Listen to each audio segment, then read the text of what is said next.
Platão e os outros companheiros de Sócrates. Por George Grote. Volume 1, Parte 6. Aberdeen University Press. Uma nova edição. Em 4 volumes. Este audiolivro foi traduzido por meio de inteligência artificial generativa a partir da obra em inglês disponível no site The Project Gutenberg. Bem-vindo à jornada. Capítulo 2. Observações gerais sobre os primeiros filósofos, crescimento da dialéticas, Enão e Górgias. A primeira impressão de qualquer leitor acostumado à astronomia e à física do presente século, ao considerar as várias teorias examinadas no capítulo precedente, é uma espécie de espanto pelo fato de tais teorias terem sido algum dia propostas ou aceitas como verdadeiras. No entanto, não há dúvida de que elas representam os melhores pensamentos de homens sinceros, contemplativos e engenhosos, munidos de tanto conhecimento factual quanto o período permitia, e adotando o melhor método então disponível. O registro daquilo que tais homens receberam como verdade científica ou probabilidade, em diferentes épocas, é instrutivo sob muitos aspectos, mas sobretudo em mostrar quão essencialmente relativas e mutáveis são as condições da crença humana.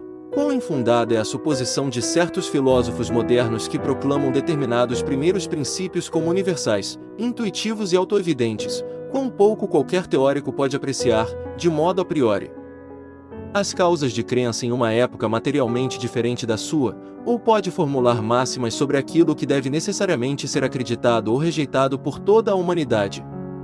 Teremos outras ilustrações dessa verdade ao prosseguirmos. Aqui registro apenas a variedade de crença, mesmo sobre os pontos mais fundamentais, como característica essencial da filosofia grega desde seus primórdios, muito antes da época daqueles que usualmente são denunciados como os disseminadores ativos de discórdia, os sofistas e os disputadores profissionais. Cada filósofo seguia sua própria razão individual, afastando-se das crenças tradicionais ou estabelecidas e incorrendo, por parte do público crente, em maior ou menor grau de reprovação, mas nenhum entre eles obteve supremacia marcante sobre os demais. Não havia ortodoxia filosófica estabelecida, mas um conjunto de dissidentes, uma língua misturada a outras línguas, pequenas seitas, cada uma com seu próprio grupo de seguidores. Cada uma derivada de um indivíduo específico tomado como autoridade, cada uma sabendo que era apenas uma entre muitas. Esses primeiros teorizadores não são conhecidos por seus próprios escritos, que se perderam. Importância das informações fornecidas por Aristóteles sobre eles. É uma infelicidade não possuirmos uma obra completa, ou mesmo fragmentos consideráveis, de qualquer um desses filósofos, de modo a saber o que suas doutrinas eram quando expostas por eles próprios e em que argumentos insistiam. Tudo o que sabemos provém de algumas poucas referências isoladas, em muitos casos preservadas por Aristóteles, este, não satisfeito, como Platão, em simplesmente desenvolver sua própria corrente de ideias, exibe em seus escritos boa parte daquela polimatia que transmitiu aos peripatéticos em geral, e alude frequentemente às obras de seus predecessores. Sendo ao mesmo tempo crítico e testemunha, Aristóteles por vezes mistura incomodamente as duas funções e é acusado, provavelmente com alguma razão, de produzir relatos não totalmente fiéis, mas, não fosse ele, realmente nada saberíamos dos filósofos helênicos anteriores a Platão. É curioso ler a forma como Aristóteles se refere a esses filósofos predecessores como os antigos, e atribui à sua própria filosofia o mérito de ter alcançado um ponto de vista mais alto e mais abrangente. Nota 1. Francis Bacon atribui a extinção desses primeiros filósofos gregos a Aristóteles, dizendo que ele acreditava não poder assegurar seu próprio império filosófico senão matando todos os seus irmãos, como faria um sultão turco. Essa observação aparece mais de uma vez em Bacon, Novum Organum, aforismo 67, e Refutação da Filosofia, volume 11, página 450, edição Montagu. Enquanto censura, considero que não é justificada. As obras de Aristóteles, de fato, foram preservadas, e as de seus predecessores não, porém Aristóteles, longe de procurar destruir suas obras, foi o principal meio de preservar o pouco que sabemos sobre eles. Sua atenção dedicada às obras dos predecessores é algo muito incomum entre os teóricos do mundo antigo.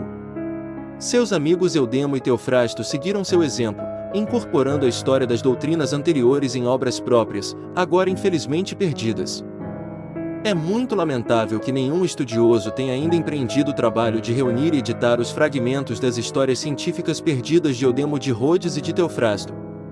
Uma nova edição dos comentários de Simplício também é muito necessária, as existentes são raras e praticamente ilegíveis. Zeller observa que várias das afirmações contidas no comentário de Próclo sobre Euclides, relativas aos primeiros matemáticos gregos, são tomadas das histórias geométricas do Eudemo de Rhodes. Abundância de gênio especulativo e invenção, um fato memorável na mente helênica. Durante o século e meio entre Tales e o início da Guerra do Peloponeso, passamos em revista 12 sistemas distintos de filosofia: Tales, Anaximandro, Anaxímenes, Xenófanes, Pitágoras, Parmênides, Heráclito, Empédocles, Anaxágoras, Diógenes de Apolônia, Leucipo e Demócrito. De muitos desses filósofos pode-se dizer com justiça que cada um especulou sobre a natureza em um estilo original próprio. Anaxímenes e Diógenes, Xenófanes e Parmênides, Leucipo e Demócrito, podem, de fato, ser agrupados em pares afins, mas jamais de modo que o segundo seja um mero discípulo ou copiador do primeiro. Tamanha abundância e variedade de gênio especulativo e de invenção é um dos fatos mais memoráveis da história da mente helênica. O impulso da curiosidade inteligente, a sede por alguma hipótese plausível que explicasse o cosmo e sua geração, a crença de que se poderia encontrar um fundamento ou ponto de partida no próprio cosmo. Independente das personificações míticas que habitavam tanto a mente popular quanto as teogonias poéticas, o esforço mental necessário para selecionar alguma força ou substância conhecida e conectá-la por uma cadeia de raciocínio ao resultado observado, tudo isso constitui um fenômeno novo na história da mente humana. Dificuldades que um filósofo grego precisava superar, a visão dominante da natureza, estabelecida, impressionante e enganosa. Um filósofo grego primitivo não encontrava ao seu redor nada que estimulasse ou ajudasse tal esforço, e sim muito que o obstruísse. Encontrava a natureza disfarçada sob uma ação politeísta diversificada e onipresente, extremamente cativante e comovente para as emoções, ao mesmo tempo misteriosa e familiar, corporificada nas antigas teogonias e profundamente entranhada em toda a poesia épica e lírica, que constituía a única literatura do período. É perfeitamente verdadeiro, como Aristóteles observa, que Hesíodo e os demais poetas teológicos, que referiam tudo à geração e à ação dos deuses, preocuparam-se apenas com o que lhes parecia plausível, sem investigar se isso pareceria igualmente plausível para seus sucessores, uma censura que pesa também sobre muitos filósofos posteriores. O público contemporâneo, a quem eles se dirigiam, não conhecia outra maneira de conceber a natureza senão sob essa visão religiosa e poética, como um conjunto de manifestações de agentes divinos pessoais, cuja vontade determinava o curso dos acontecimentos, ora anunciada por presságios obscuros compreendidos apenas pelos intérpretes privilegiados, ora totalmente impenetrável. Tales e os demais filósofos juníacos foram os primeiros a se sentirem insatisfeitos com esse ponto de vista e a procurar causas e princípios mais regulares, cognoscíveis e previsíveis. Fixaram-se nas substâncias materiais comuns, familiares e amplamente difundidas, água, ar, fogo e outras, e dificilmente poderiam ter se fixado em outras. Sua tentativa de encontrar uma base científica foi mal sucedida, mas o fato memorável está em terem procurado tal base. Nota 2. Aristóteles, Metafísica, Livro Beta, Capítulo 4, Página 1000, Coluna A, Linha 10. O trecho em grego traduz-se assim: aqueles da época de Hesíodo, e todos os que são teólogos, preocuparam-se apenas com o que lhes parecia plausível, e não conosco. Pois, ao fazerem dos deuses os princípios das coisas e afirmarem que elas surgiram dos deuses, Aristóteles menciona ainda algumas linhas adiante que tais teorizadores não merecem investigação séria, pois são aqueles que elaboram explicações de modo mítico. Visões dos filósofos juníacos, comparadas com as abstrações posteriores de Platão e Aristóteles. Nas teorias desses filósofos juníacos, as ideias físicas de geração, transmutação e movimento local aparecem em primeiro plano, geração no cosmo em substituição à geração pelo Deus. Pitágoras e Empédocles misturam às suas especulações uma boa dose de ética e de teologia, elementos que veremos tornar-se ainda mais predominantes quando chegarmos às teorias cosmológicas de Platão. Este nos reconduz ao mítico Prometeu, armado das combinações geométricas e aritméticas dos pitagóricos, assume um substrato caótico, modificado pela construção intencional e deliberada do demiurgo e de seus filhos divinos, que são descritos como edificando e misturando como um artesão ou um químico humano. Na teoria de Aristóteles encontramos a natureza semi-personificada, suposta estar sempre em atividade sob a influência de um apetite pelo bem ou pela regularidade, que a determina a tender instintivamente, como abelhas ou aranhas, a fins constantes. Embora tais tendências regulares venham sempre acompanhadas, e frequentemente anuladas, por fatores acessórios irracionais, indefiníveis e imprevisíveis. Tanto Platão quanto Aristóteles, em sua época dialética, levaram a abstração mais longe do que os filósofos juníacos o haviam feito. Aristóteles acusa os juníacos de negligenciarem 3 das suas 4 causas, a causa eficiente, a causa formal e a causa final, atendendo apenas à causa material. Tal grau de abstração foi uma conquista teórica obtida primeiro por Platão e por ele próprio, às vezes útil, às vezes enganosa. Os primeiros filósofos não haviam aprendido a separar a substância de seus poderes ou propriedades, nem a conceber substância sem poder como uma coisa e poder sem substância como outra. Sua substância primordial, com seus poderes e propriedades implicados conjuntamente como um único concreto sem qualquer abstração, era ao mesmo tempo causa eficiente, causa formal e causa material. Quanto à causa final, não julgavam precisar de uma vez que sempre concebiam algum termo fixo para o qual a ação se dirigia, embora não concebesse tal tendência fixa sob o símbolo de um apetite seu fim. A água, o ar e o fogo não eram, em sua visão, simplesmente pacientes inertes e receptivos, impotentes até serem estimulados pela força ativa residente nas esferas celestes em perpétuo giro, mas agentes positivos eles mesmos, produtores de efeitos importantes.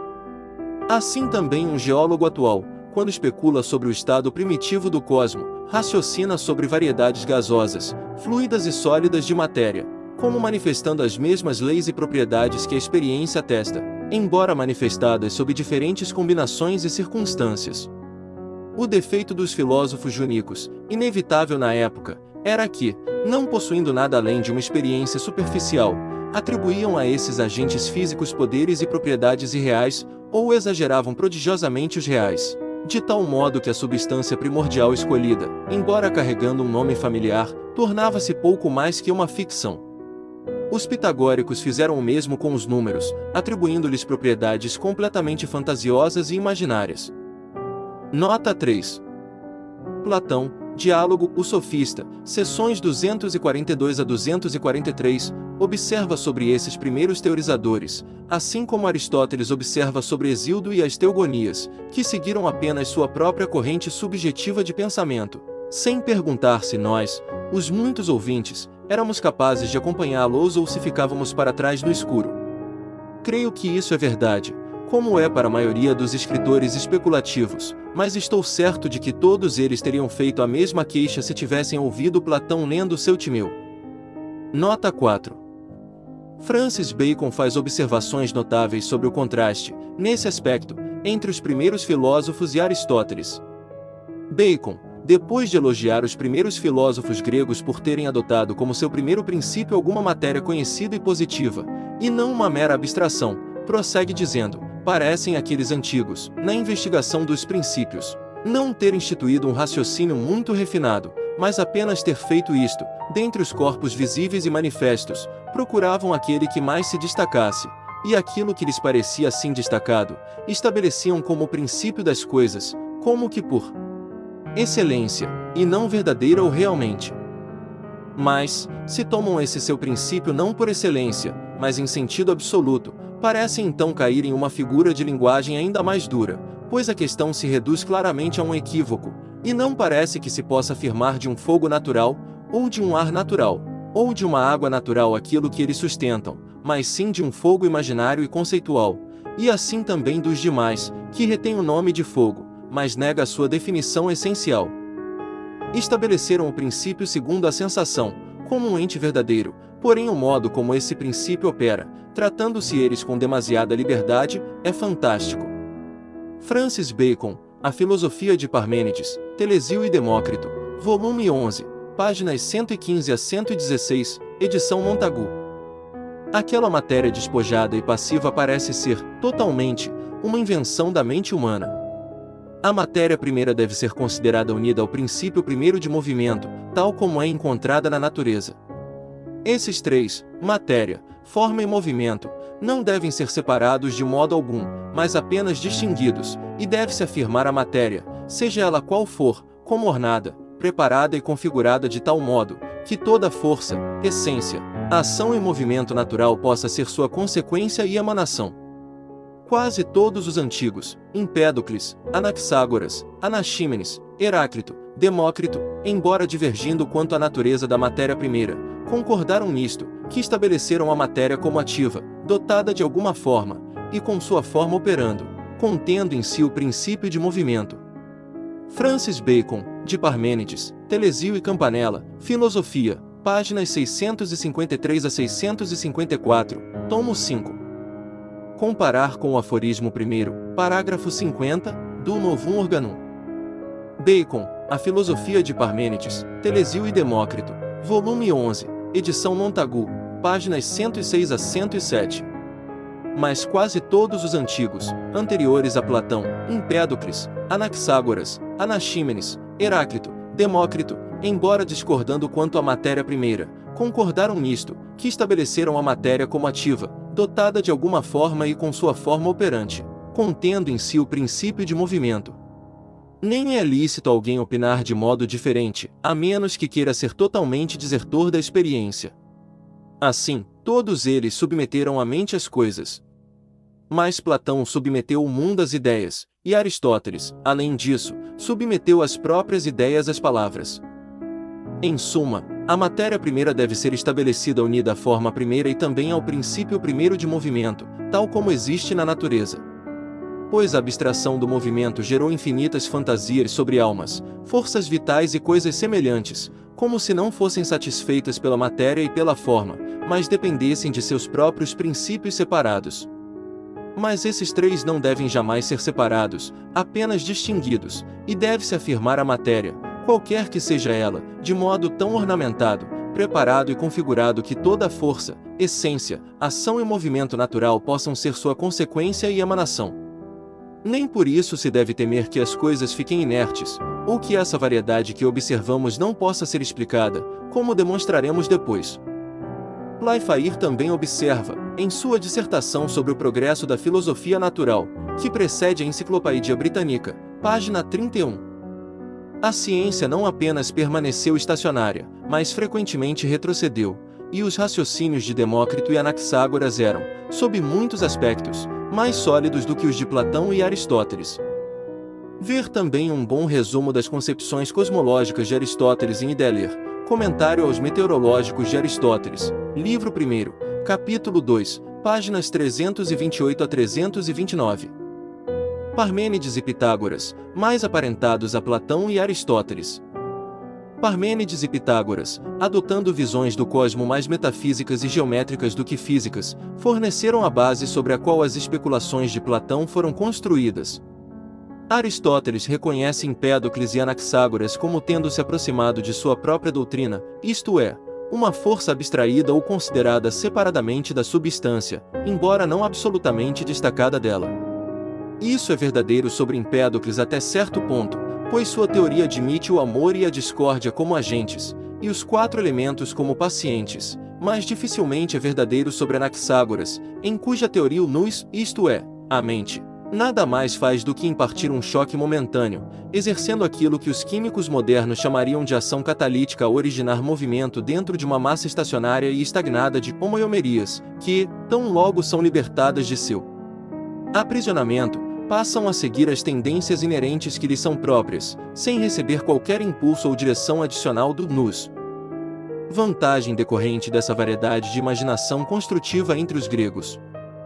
No número de teorias cosmológicas propostas, desde Tales até Demócrito, assim como na diversidade e até discordância dos princípios sobre os quais foram fundadas, observamos não apenas o crescimento da curiosidade científica, mas também a espontaneidade e exuberância da imaginação construtiva.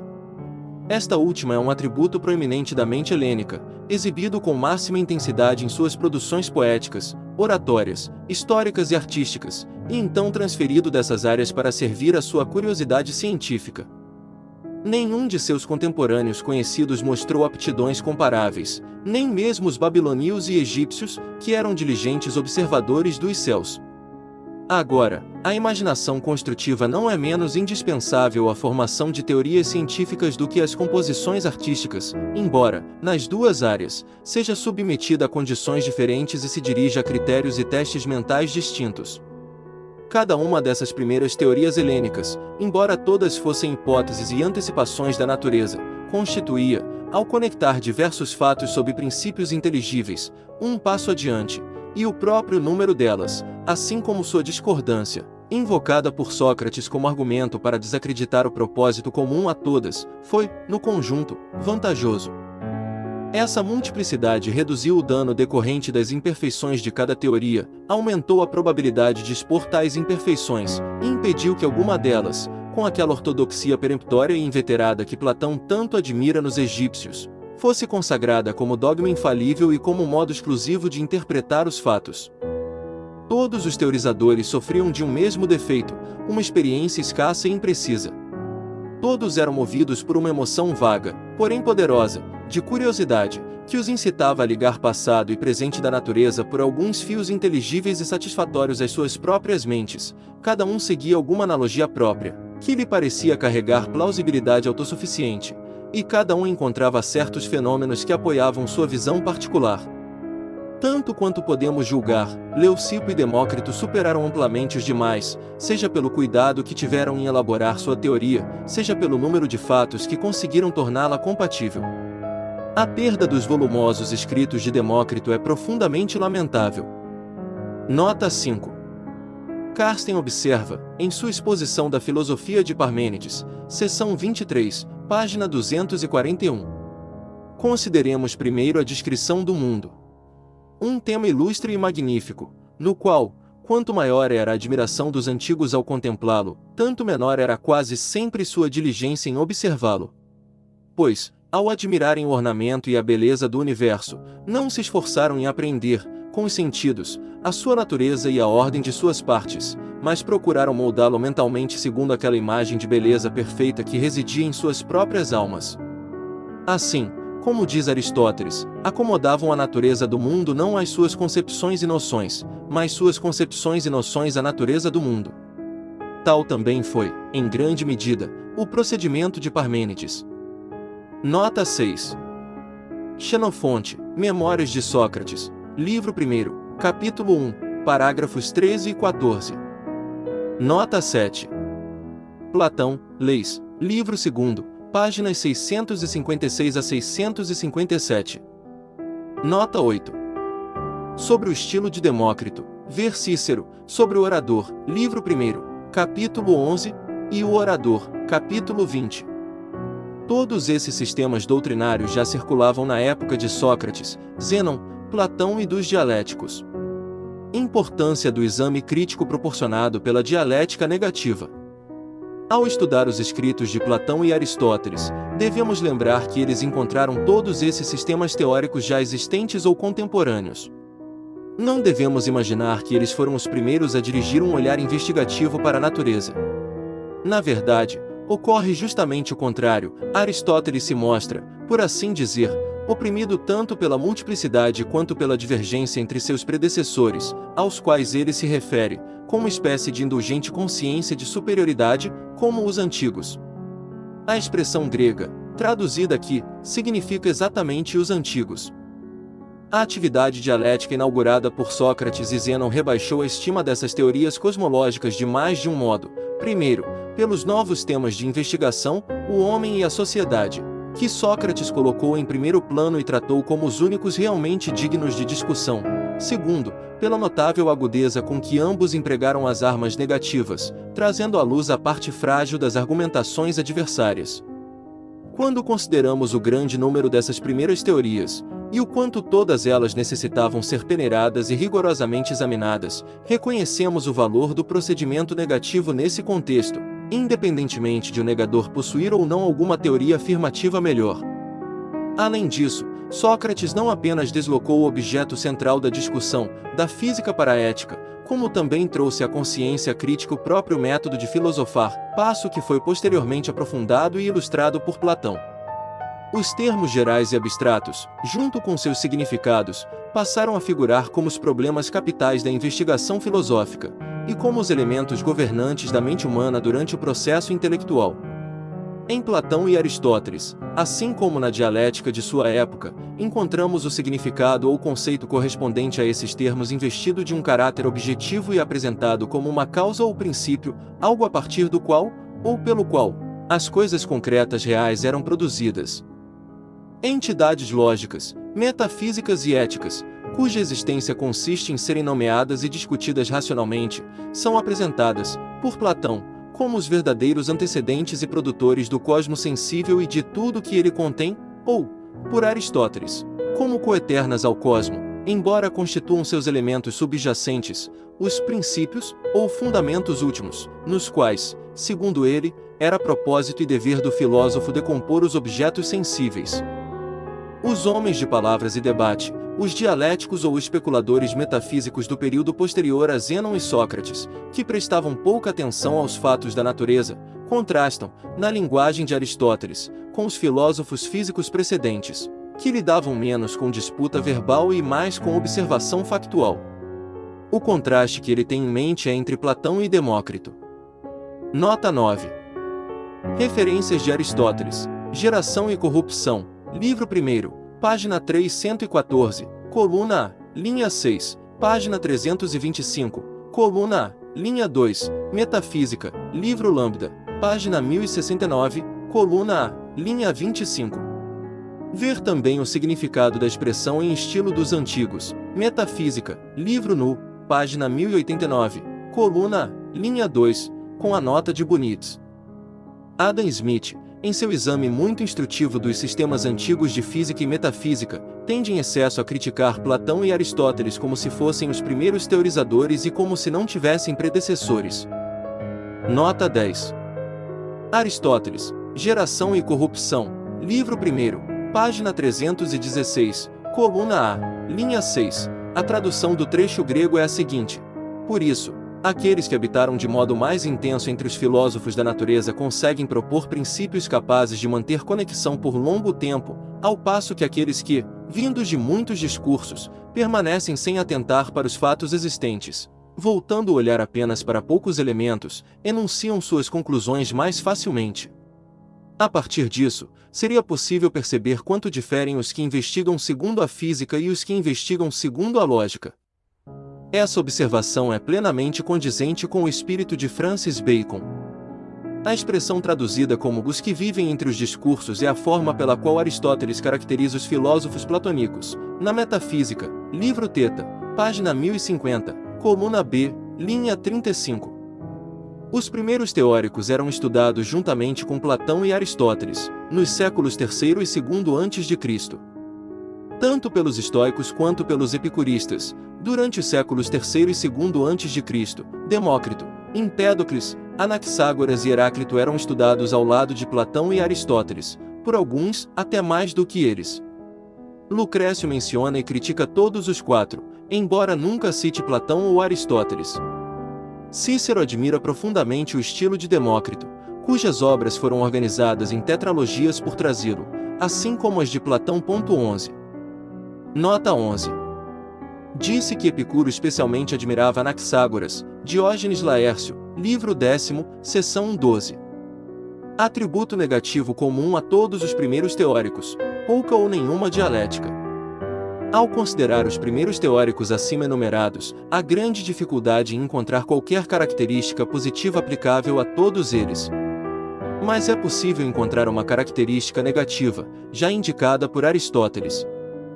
Os filósofos mais antigos, diz ele, não tiveram nenhuma participação em dialética. A força dialética ainda não existia. E o período no qual estamos entrando agora distingue-se principalmente pela introdução e crescente predominância desse novo elemento, a dialética, tornada primeiramente manifesta de modo claro no Eleatas e não em Sócrates, dois personagens memoráveis, muito diferentes entre si, mas que possuem essa propriedade em comum. Nota 12. Aristóteles, Metafísica, livro Alfa, página 987, linha 32, os antigos não participaram da dialética.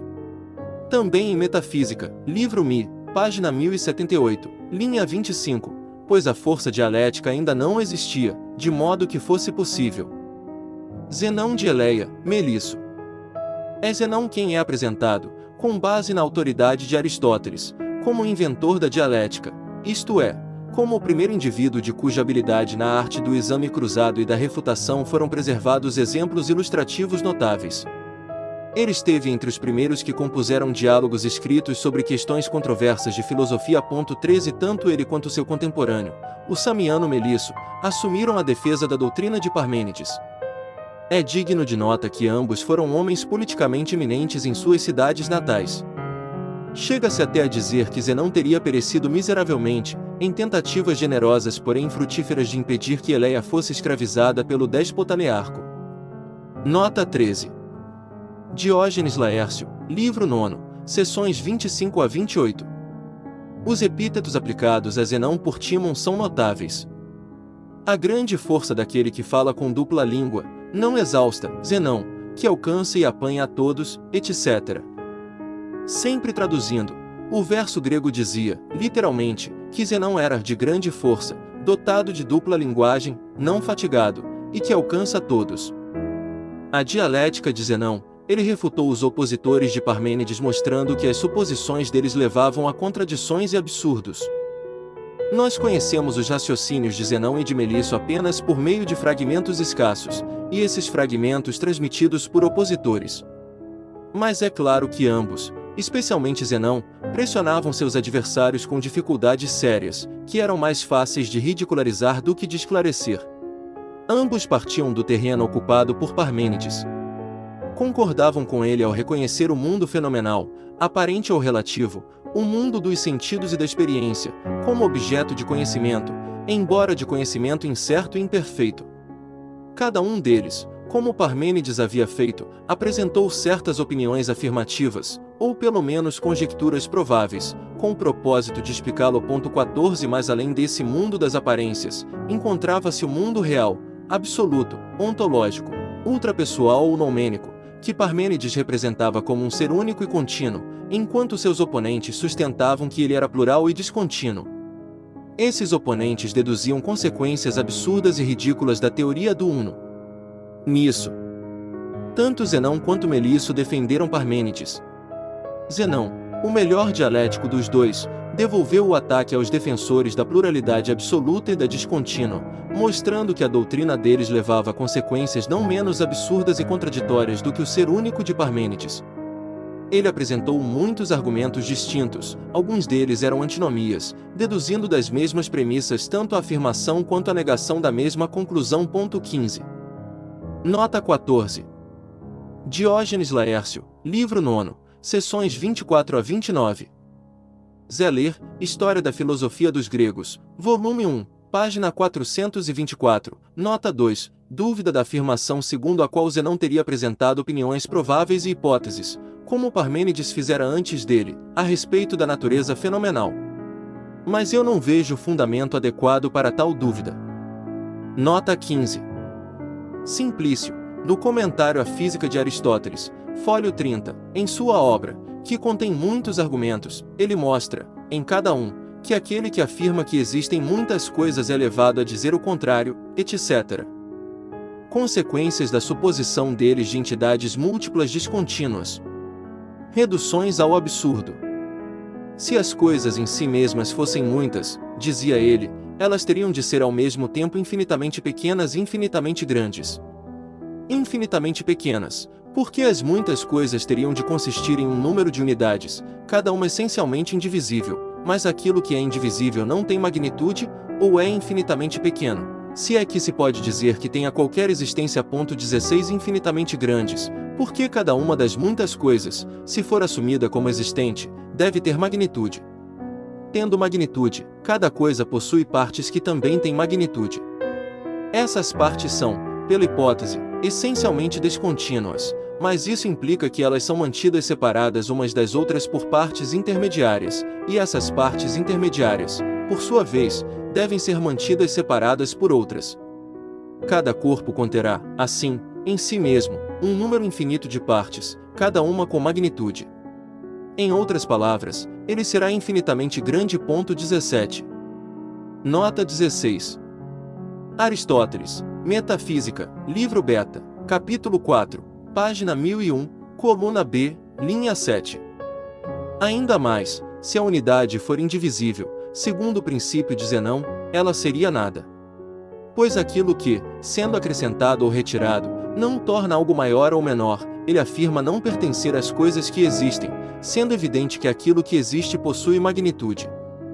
Sêneca, Cartas Morais a Lucílio, carta 88, e Alexandre de Afrodisias, ver as passagens de Temístio e Simplício citadas por Brandis, Manual de Filosofia, volume 1, páginas 412 a 416. Interpretam Zenão como divergindo de Parmênides e negando a existência não apenas das muitas coisas, mas também do uno.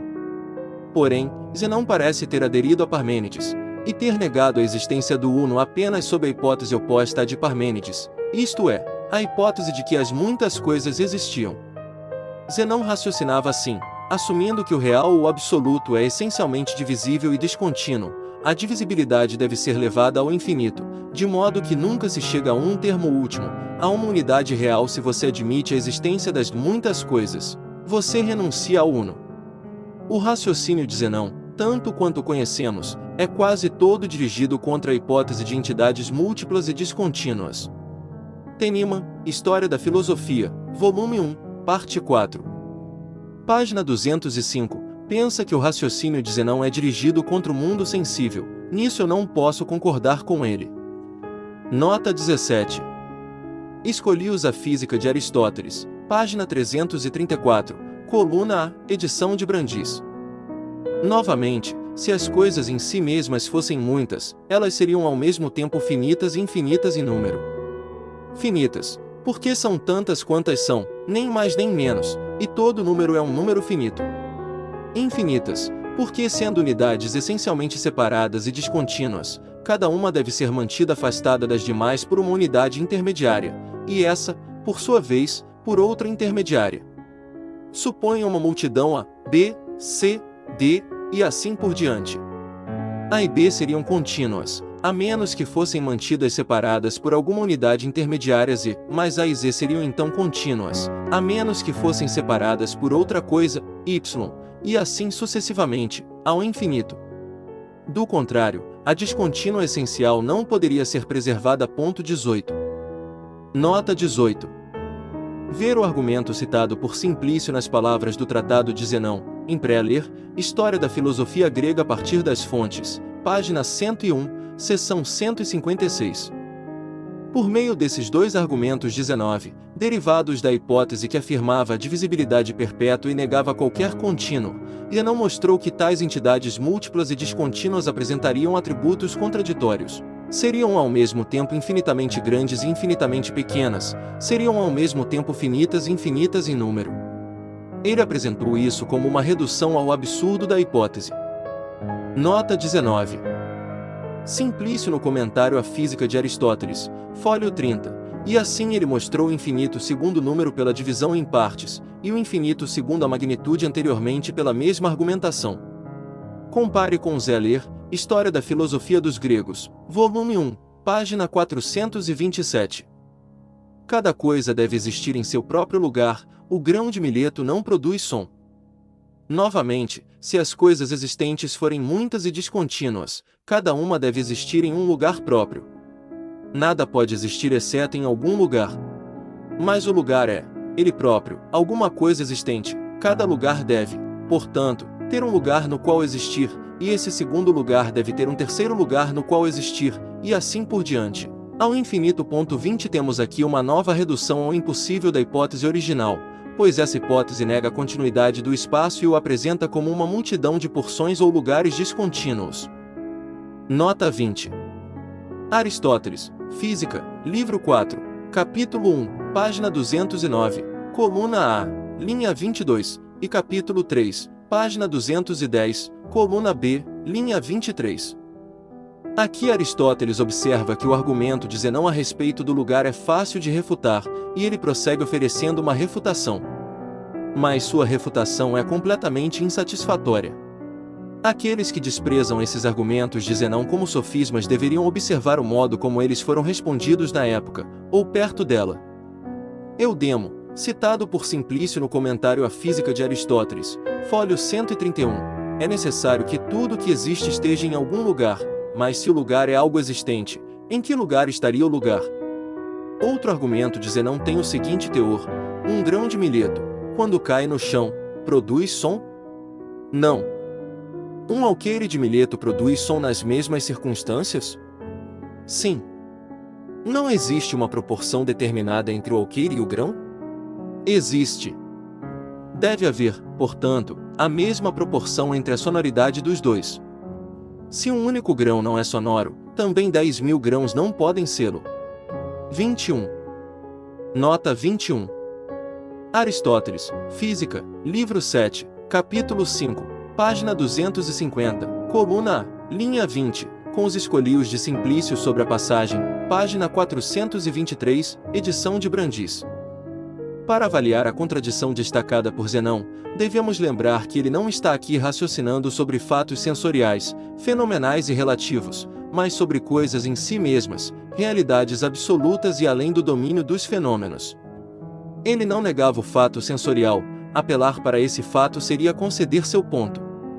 Os adversários contra os quais ele argumentava, Protágoras é mencionado, mas dificilmente pode ter estado entre eles, se considerarmos seu célebre princípio, sobre o qual diremos algo adiante, eram aqueles que sustentavam a pluralidade de substâncias absolutas, cada uma por si mesma, com atributos absolutos, separados do fato sensorial e independentes de qualquer sujeito sentiente. Um único grão de milheto, argumenta Zenão, não possui sonoridade absoluta, tampouco 10.000 desses grãos, considerados em conjunto, podem possuí-la. Sob a hipótese da realidade absoluta como uma multidão descontínua, somos conduzidos aqui a uma contradição que Zenão apresenta como argumento contra essa hipótese. Não há sonoridade absoluta nos 10.000 grãos, o som que produzem é um fato fenomenal, relativo a nós enquanto ouvintes, e não possui realidade exceto em correlação com o sujeito que ouve. 22. Nota 22. Percebe-se que Aristóteles, ao explicar essa dificuldade, leva em conta a diferença de força nas vibrações do ar e a diferença de sensibilidade do ouvido. A explicação é pertinente e correta, se aplicada ao fato sensorial, mas não é resposta a Zenão, que não questionava o fato sensorial.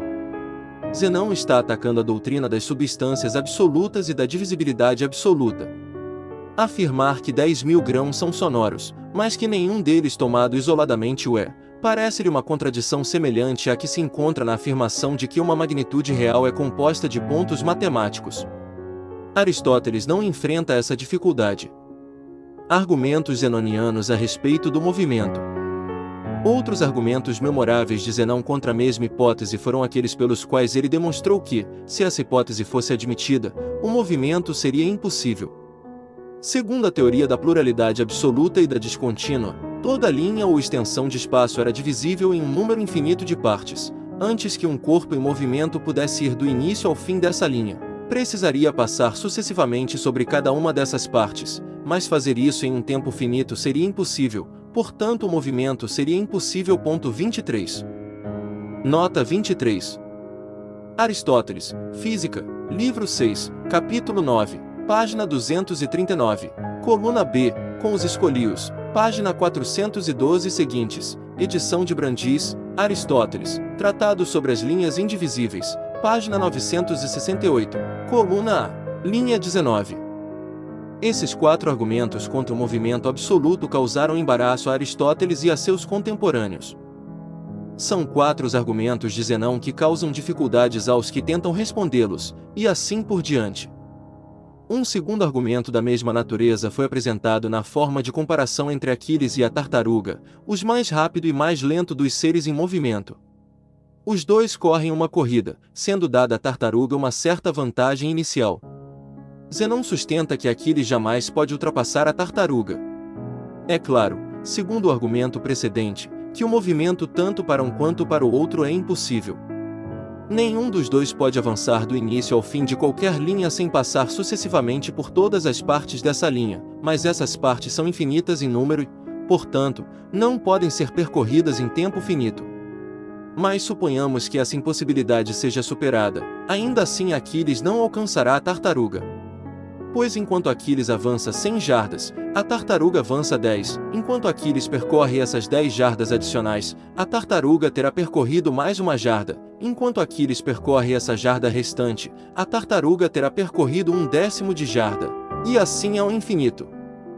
A tartaruga estará sempre à frente de Aquiles por uma certa distância, que, embora sempre diminuindo, jamais desaparecerá por completo. O terceiro argumento zenoniano tomou seu nome do voo de uma flecha lançada por um arco. A flecha, enquanto é transportada para a frente, diz Zenão, está, no entanto, em repouso. 24 Pois o tempo desde o início até o fim de sua trajetória consiste em uma multidão de instantes sucessivos. Durante cada um desses instantes a flecha está em um lugar determinado, de igual dimensão a ela própria. Mas aquilo que, durante qualquer instante, está em um determinado lugar, está em repouso. Assim, durante cada instante sucessivo de seu voo, a flecha está em repouso. Durante todo o seu voo ela está simultaneamente em movimento e em repouso. Este argumento é uma dedução da doutrina do tempo descontínuo, assim como o precedente é uma dedução da doutrina do espaço descontínuo. Nota 24. Aristóteles, Física, livro 6, capítulo 9, página 239, coluna B, linha 30. O terceiro argumento, agora exposto, é que a flecha em movimento está parada. Um quarto argumento 25 foi derivado do caso de dois corpos iguais que se movem com igual velocidade em direções opostas e passam um pelo outro. Se o corpo AB estivesse em repouso, o outro corpo CD percorreria todo o comprimento de CD em 2 minutos. Mas se CD estiver ele próprio em movimento com igual velocidade na direção oposta, AB percorrerá todo o comprimento de CD em metade desse tempo, ou seja, 1 minuto. Daí Zenão conclui que o movimento de AB não é nada absoluto, ou pertencente à coisa em si, pois se fosse assim, não variaria segundo o movimento de CD, ele é apenas um fato fenomenal, relativo a nós e à comparação que fazemos. Nota 25. Ver a exposição mais extensa desse argumento por Simplício, especialmente a citação de Eudemo ao final, nos Escolios a Aristóteles, página 414, edição de Brandis. Esse argumento, tanto quanto consigo entender, não é deduzido, como os anteriores, a partir das premissas dos oponentes, mas se apoia em premissas próprias e é destinado a provar que o movimento é apenas relativo. Resultado geral e propósito da dialética de Zenão. Nada é cognoscível exceto o relativo. Esses raciocínios de Zenão são memoráveis como as primeiras manifestações conhecidas da dialética grega e são provavelmente iguais, em acuidade e engenhosidade, a qualquer coisa que ela tenha produzido. Sua interpretação, porém, nem sempre é corretamente concebida.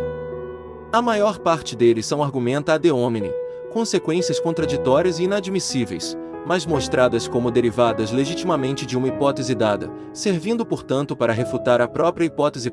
26 A hipótese era relativa ao real, absoluto ou ultrapessoal, que Parmênides sustentava ser um ser único e contínuo, enquanto seus opositores afirmavam que era essencialmente múltiplo e descontínuo. Segundo a hipótese de Parmênides, o real e absoluto, sendo um contínuo uno, era obviamente incompatível com o movimento e a variedade do mundo fenomenal. O próprio Parmênides reconhecia a contradição entre ambos, e seus opositores a usaram como base para ridicularizar sua doutrina. 27 A hipótese oposta, a dos muitos descontínuos, parecia, por suas próprias analogias. Nota 26. O alcance da dialética de Zenão, tal como a descrevemos aqui, é exposto de maneira clara por Platão em seu Diálogo Parmênides, capítulos 3 a 6, páginas 127 e 128. Platão diz: como, ó Zenão, dizes isto? Se as coisas existentes são muitas, então elas teriam de ser semelhantes e também não semelhantes, o que é impossível.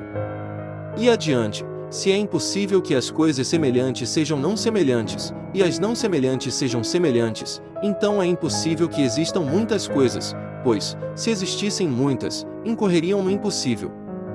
Será isso que tu desejas mostrar, mais adiante. Este escrito argumenta contra aqueles que afirmam que existem muitas coisas, devolvendo-lhes estas e ainda mais consequências, desejando mostrar que sua hipótese sofreria coisas ainda mais ridículas do que a hipótese do Uno, caso alguém a examinasse suficientemente. Aqui Platão apresenta claramente Zenão como alguém que demonstra que conclusões contraditórias seguem necessariamente da adoção de uma hipótese, demonstrando assim que ela deve ser rejeitada.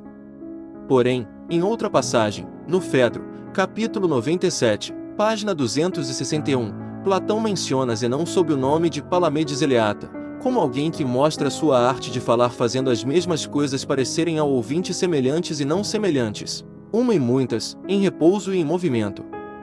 Nessa última passagem, aparece apenas o efeito produzido pela argumentação de Zenão, sem o propósito explícito com que ele a empregava, propósito esse indicado no Parmênides. Do mesmo modo Isócrates, em seu elogio de Helena, início, diz, Zenão, que tentava mostrar que as mesmas coisas são possíveis e impossíveis. Nota 27. Platão, Parmênides, página 128, d.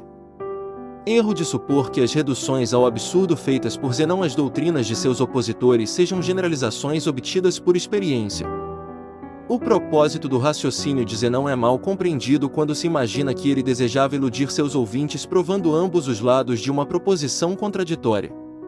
As conclusões contraditórias de Zenão são apresentadas com o propósito expresso de refutar as premissas das quais são derivadas.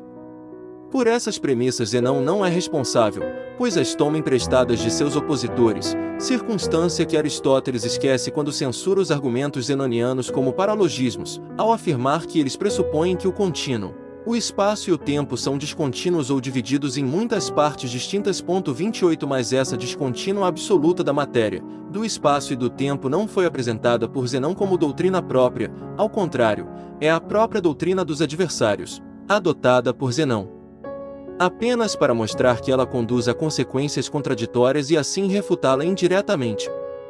A crítica de Aristóteles, portanto, na verdade favorece Zenão, embora pareça expressa contra ele. No que diz respeito ao movimento, um resultado semelhante se seguia dos raciocínios zenonianos, mostrar que o movimento, como atributo do real e absoluto, era tão inconsistente com a hipótese dos opositores de Parmênides quanto com a de Parmênides, que o movimento absoluto não poderia ser conciliado nem com a doutrina dos muitos descontínuos, nem com a do contínuo uno, que, portanto, o movimento era apenas um fato fenomenal, relativo às nossas sensações, concepções e comparações, e sem aplicação ao absoluto. Sob esse ponto de vista fenomenal, nem Zenão, nem Parmênides, nem Melisso contestaram o fato do movimento. Eles o reconheciam como parte do mundo da sensação e da experiência, mundo que tentavam explicar, bem ou mal, por analogias e conjecturas derivadas dele próprio. Nota 28. Aristóteles, Física, livro 6, capítulo 9, página 239, coluna B. Zenão raciocina de modo falho. O tempo não é composto de instantes indivisíveis, assim como nenhuma magnitude é composta de partes indivisíveis, e assim por diante. Aristóteles, nos capítulos 2 e 3 de sua Física, examina e refuta a doutrina de Parmênides e Zenão a respeito do ser e do uno. Ele sustenta que ser e uno são termos equívocos, ditos de muitas maneiras. Ele sustenta ainda que ninguém antes dele havia conseguido refutar Zenão. Ver os Escolios de Alexandre ao Tratado Refutações Sofísticas, página 320, coluna B, linha 6, edição de Brandis. A dialética de Zenão, o Parmênides platônico. Embora não tenhamos a vantagem de ver a dialética zenoniana tal como foi apresentada por seu autor, se compararmos o conteúdo dela, tal como chegou até nós, com a dialética que compõe a segunda metade do diálogo platônico chamado Parmênides, veremos que ela não é inferior em engenhosidade e certamente é mais clara em seu propósito.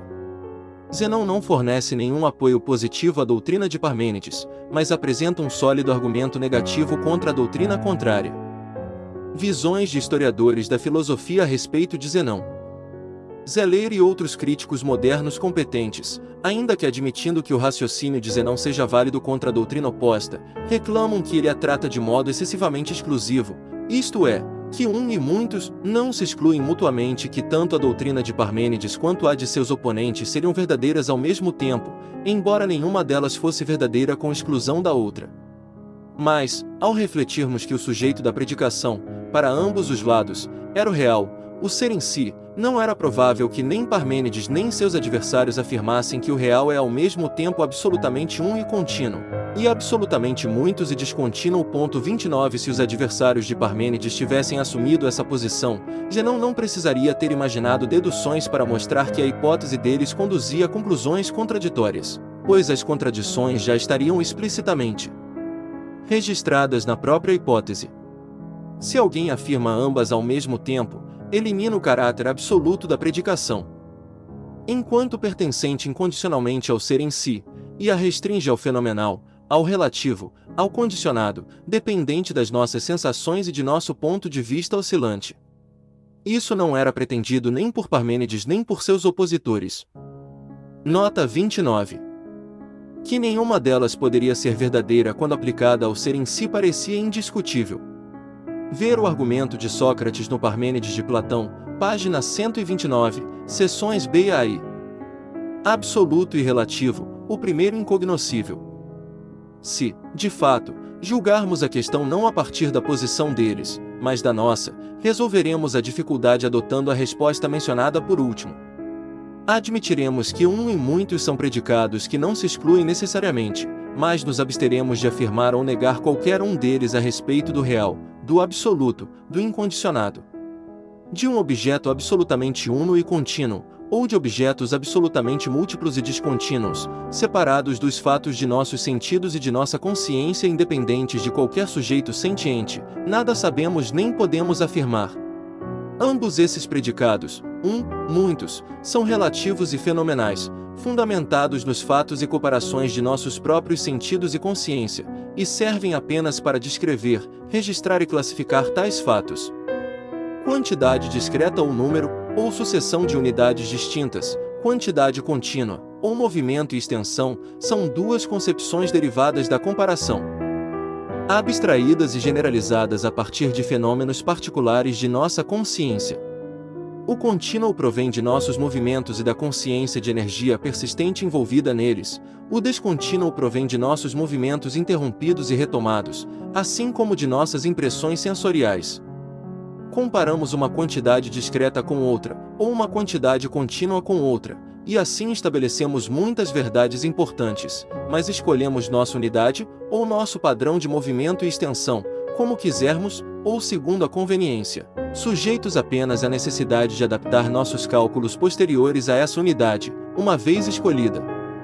O mesmo objeto pode ser considerado ora como um, ora como muitos, ambos pontos de vista relativos, dependendo de nossa perspectiva.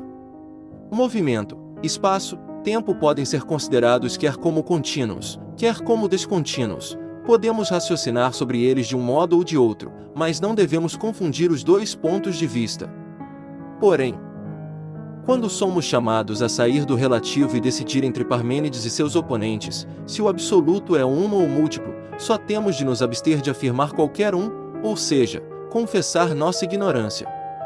Nada sabemos de um uno absoluto, contínuo e autoexistente, nem de um múltiplo absoluto e descontínuo. Zenão não negou o movimento como fato fenomenal e relativo. Alguns críticos entendem que Zenão negava o movimento como fato, opondo raciocínios sofísticos a uma experiência certa e familiar. É dessa interpretação que surgiu a conhecida anedota segundo a qual Diógenes, o cínico, teria refutado Zenão levantando-se e andando.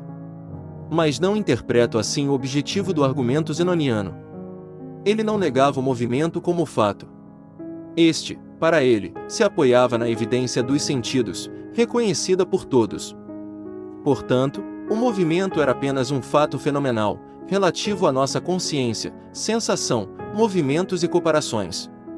Apenas nesse sentido Zenão o admitia. O que ele negava era o movimento como fato pertencente ao absoluto, ou como dedutível do absoluto. Ele não negava o absoluto ou a coisa em si como objeto existente, mas eliminava a variedade, divisibilidade e movimento da lista de seus predicados. Admitia apenas o ser parmenideano, uno, contínuo, inalterado e imóvel, com predicados apenas negativos, e separado do mundo relativo da experiência e sensação. Gorgias de Leontinos não admitia o absoluto, nem mesmo na forma concebida por Parmênides. Outros pensadores contemporâneos de Zenão não concordavam com ele se querem admitir o absoluto como objeto dotado apenas de unidade e continuidade. Eles o negavam por completo, tanto como substrato quanto como predicado. Estabelecer essa negação é o propósito de um breve tratado atribuído ao rétor ou sofista Gorgias, contemporâneo de Zenão, mas somos informados de que todos os raciocínios usados por Gorgias já haviam sido empregados, ou ao menos antecipados, por outros antes dele. 30 Esses raciocínios estão tão imperfeitamente preservados que conseguimos extrair pouco mais que seu propósito geral. Nota 30. Ver as últimas palavras do tratado aristotélico ou pseudo-aristotélico sobre Melisso, Xenófanes e Gorgias, página 980. Todas essas dificuldades pertencem também a outros pensadores mais antigos, por isso, ao examinar aquelas considerações, é preciso examinar também estas. Todas é a leitura de Moulage em sua edição do tratado, página 79, em lugar de todos ou tudo. Seus raciocínios contra o absoluto, seja como ser ou como seres. O ser, ou a entidade em si, argumentava ele, não existia realmente. Mesmo concedendo que existisse, seria incognoscível por qualquer pessoa. E mesmo concedendo que existisse e fosse conhecido por alguém, ainda assim tal pessoa não poderia comunicar esse conhecimento a outros. 31. Nota 31. Ver o tratado de Aristóteles ou pseudo-Aristóteles, sobre Melisso, Xenófanes e Gorgias, na edição de Becker, páginas 979 a 980, também na edição de Moulage, páginas 62 a 78. O argumento de Gorgias também é resumido por Sextus Empiricus, contra os matemáticos, livro 7, página 384, seções 65 a 86. Ver também o comentário detalhado sobre o tratado aristotélico em Foix, sobre Gorgias de Leontinos, páginas 115 e seguintes. O texto do tratado aristotélico é tão corrompido que muitas vezes se torna ininteligível.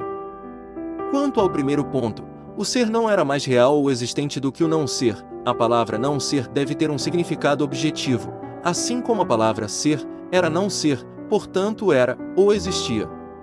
Ambos existiam igualmente, ou antes, nenhum deles existia.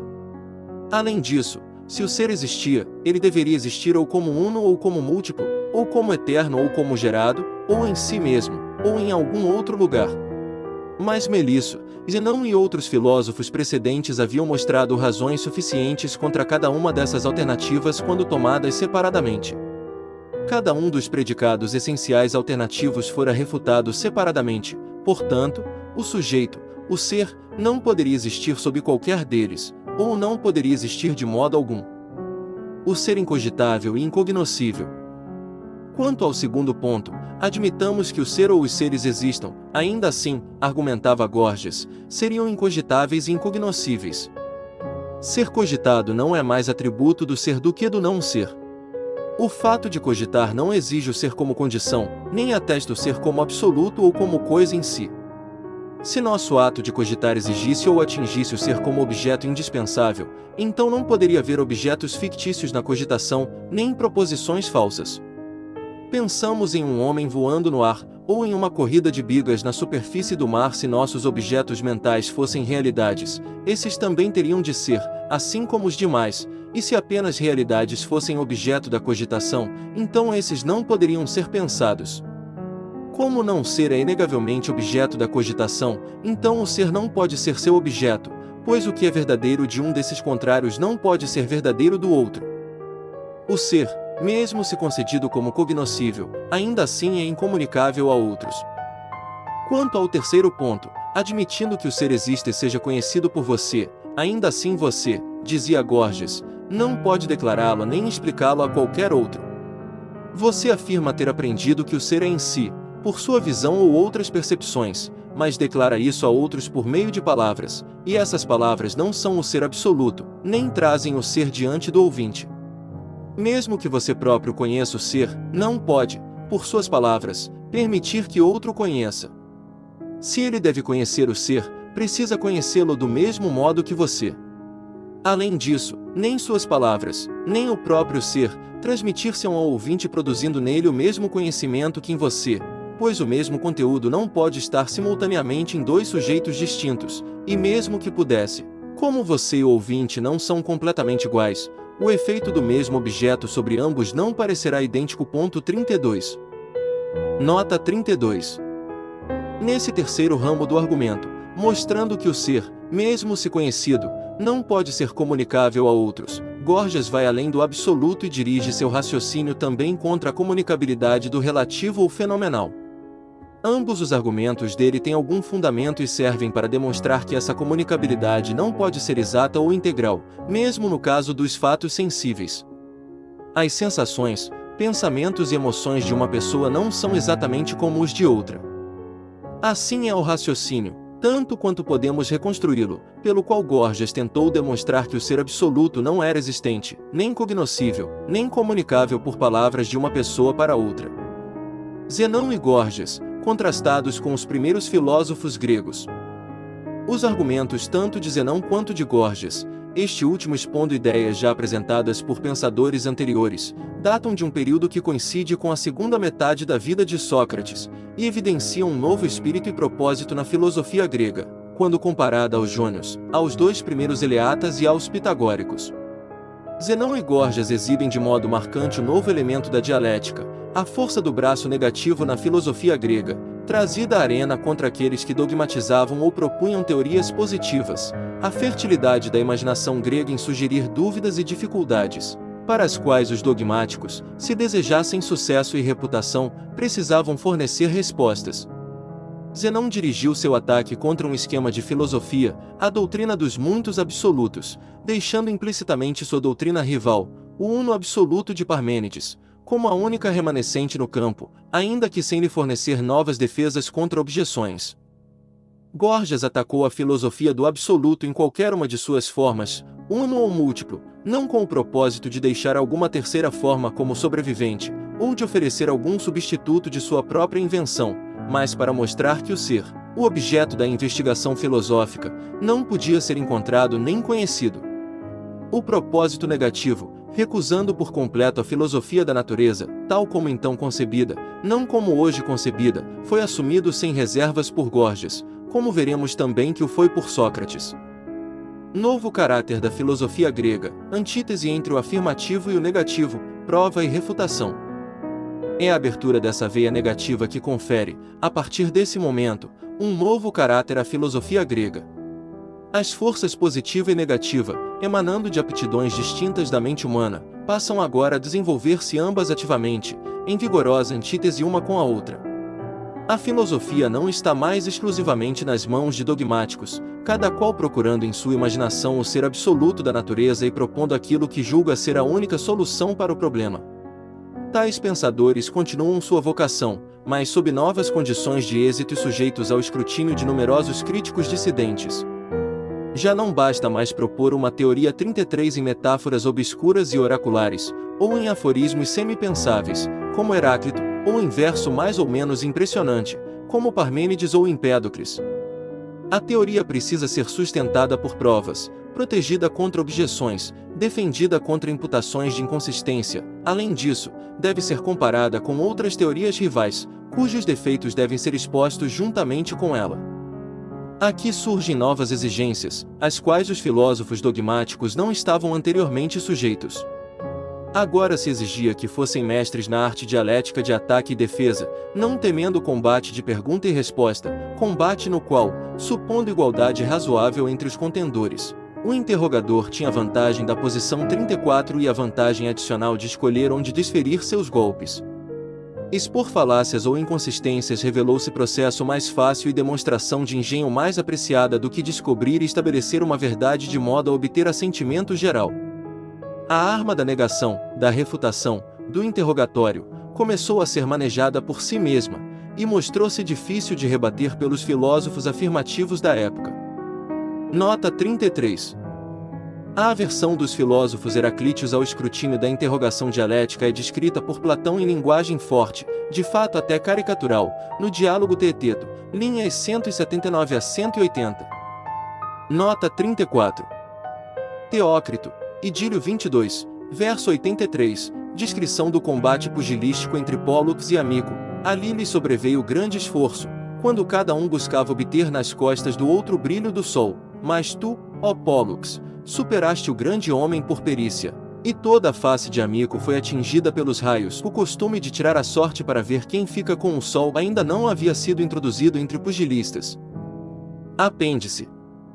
Para ilustrar, por comparação, a forma da filosofia grega antes que a dialética fosse aplicada a ela, transcrevo, de dois estudiosos franceses eminentes, Barthélemy Saint-Hilaire e o professor Robert Moll, um relato sobre o modo como a filosofia indiana sempre foi registrada e transmitida. Barthélemy Saint-Hilaire, em seu primeiro memorial sobre o Sankhya, páginas 5 a 11, apresenta as seguintes observações sobre o Sankhya ou filosofia de Kapila, um dos principais sistemas da filosofia sânscrita, cuja data, segundo se supõe, é cerca do ano 700 a.C. Existem duas fontes pelas quais a filosofia Sankhya é conhecida. 1. Os Sutras, ou aforismos de Kapila. 2. O tratado já conhecido e traduzido sob o nome de Sankhya Karika, isto é, versos memoriais do Sankhya. Os Sutras de Kapila são ao todo em número de 499, divididos em 6 leituras, e distribuídos de forma desigual entre cada uma delas. Os Sutras são acompanhados de um comentário que os explica, escrito por um Brahmane chamado Mendicante. O comentador explica com desenvolvimentos mais ou menos longos os Sutras de Kapila, que ele cita um a um. Os Sutras são, em geral, muito concisos, às vezes consistem apenas de 2 ou 3 palavras, e nunca contêm mais de uma frase. Essa forma aforística, sob a qual a filosofia indiana se apresenta a nós, é a forma assumida pela ciência indiana em todos os seus ramos, desde a gramática até a filosofia. Os Sutras de Panini, que condensou todas as regras da gramática sânscrita em 3.996 aforismos, não são menos concisos que os de Kapila. Esse modo singular de exposição está ligado, na Índia, ao próprio modo como a ciência foi transmitida de geração em geração. Um mestre geralmente só tem um discípulo. Para a doutrina que comunica, basta-lhe dispor de pontos de referência, e o comentário oral que ele acrescenta a essas sentenças, para explicá-las, coloca o discípulo em condição de compreendê-las corretamente. O discípulo, por sua vez, uma vez que penetrou o significado verdadeiro delas, não precisa de um símbolo mais desenvolvido. E a própria concisão dos aforismos o ajuda a retê-los melhor.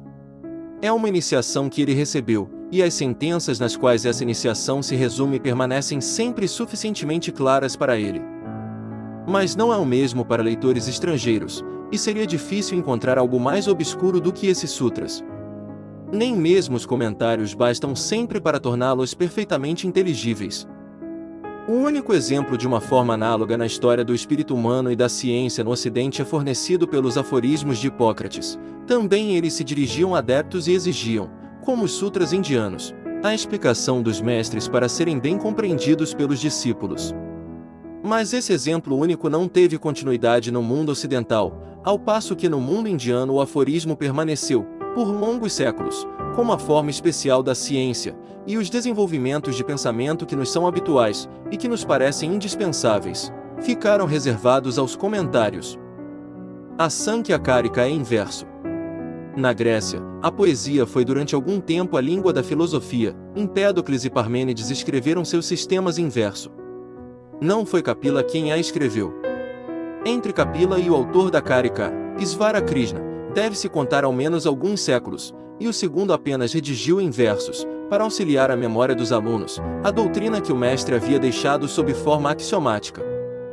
Pode-se compreender, aliás sem dificuldade, que o uso de versos memoriais tenha sido introduzido na Índia para o ensino e a transmissão da ciência, era uma consequência necessária do uso dos aforismos. As ciências mais abstratas, matemática, astronomia, álgebra, empregam também esse procedimento, embora ele pareça pouco adequado à sua austeridade e à sua precisão. Assim, o ritmo é, juntamente com os aforismos e pelo mesmo motivo, a forma quase geral da ciência na Índia. Kapila, como personagem, é quase lendário, nada de exato se sabe a seu respeito. Sua doutrina passa entre os indianos como uma espécie de revelação divina. Páginas 252, 253. Messiemon observa o seguinte: isso me conduz aos Puranas. Já não possuímos nada do Purana primitivo, que parece ter sido uma cosmogonia, seguida de uma história dos deuses e das famílias heroicas.